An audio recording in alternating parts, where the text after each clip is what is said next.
নমস্কার, তিয়াশা রান্নাবান্নাতে আপনাদের সবাইকে স্বাগত।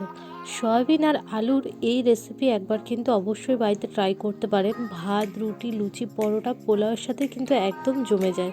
তো চলুন রেসিপিটা শুরু করি। তার জন্য এখানে আমি 200 গ্রাম সয়াবিনকে গরম জলে ভালো করে ফুটিয়ে নেব। সামান্য একটু নুনের মধ্যে অ্যাড করে দিলাম, দিয়ে তারপর জলটাকে খুব ভালো মতন করে চিপে সাইডে রেখে দেবো। তারপর একটা কড়ার মধ্যে তেল দিয়ে দিলাম। তেলটা গরম হয়ে গেলে এখানে দিয়ে দিলাম আলুটা। এখানে আমি দুটো মিডিয়াম সাইজের আলুকে একটু ছোটো ছোটো টুকরো করে নিয়েছিলাম, আলুটাই দিয়ে দিলাম। এবার আলুটাকে একটু ভাজা ভাজা করে নেবো। আমি কিন্তু সমস্ত রান্নাটাই সাদা তেলে করছি, আপনারা চাইলে সর্ষের তেলও ব্যবহার করতে পারেন। তো আলুটা যখন একটু হালকা হালকা ভাজা ভাজা হয়ে যাবে তখন এটা সাইডে তুলে নিয়ে সয়াবিনটাকেও ওই তেলের মধ্যে দিয়ে হালকা একটু নাড়াচাড়া করে নেবো, মানে একটু ভাজা ভাজা করে নেবো গোল্ডেন ব্রাউন কালার আসা অবধি।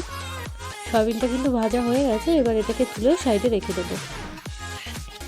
এবার তেলের মধ্যে দিয়ে দিলাম গোটা জিরে ফোড়ন হিসেবে। তারপরে এর মধ্যে দিয়ে দিলাম পেঁয়াজ কোচানো। একটা মিডিয়াম সাইজের পেঁয়াজকে আমি মিহি করে কুচিয়ে নিয়েছিলাম, সেই পেঁয়াজটা এর মধ্যে অ্যাড করে দিলাম।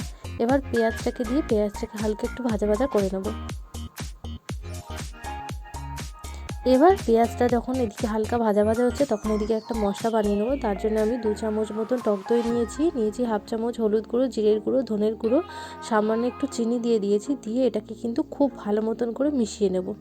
খুব ভালো মতন করেই কিন্তু মেশাতে হবে। দেখুন খুব ভালো মতন মেশানো হয়ে গেছে।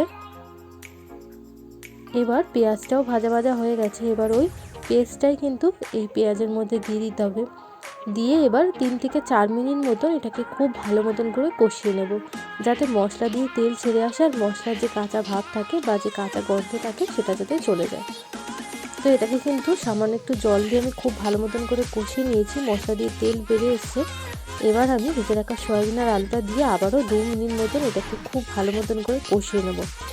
এই রেসিপিটা কিন্তু অবশ্যই একবার বাড়িতে ট্রাই করতে পারেন, খেতে কিন্তু দুর্দান্ত হয়। এবার সয়াবিনের মধ্যে আমি জল দিয়ে দিলাম 2 কাপ মতন। জলটা দিয়ে এবার 2 মিনিট মতন ফুটিয়ে নেব। ওপর দিয়ে একটু ঘি আর গরম মশলার গুঁড়ো দিলেই কিন্তু রেডি হয়ে গেল দারুণ স্বাদের এই টেস্টি সয়াবিন আলুর রেসিপি। যদি ভালো লাগে লাইক কমেন্ট করবেন।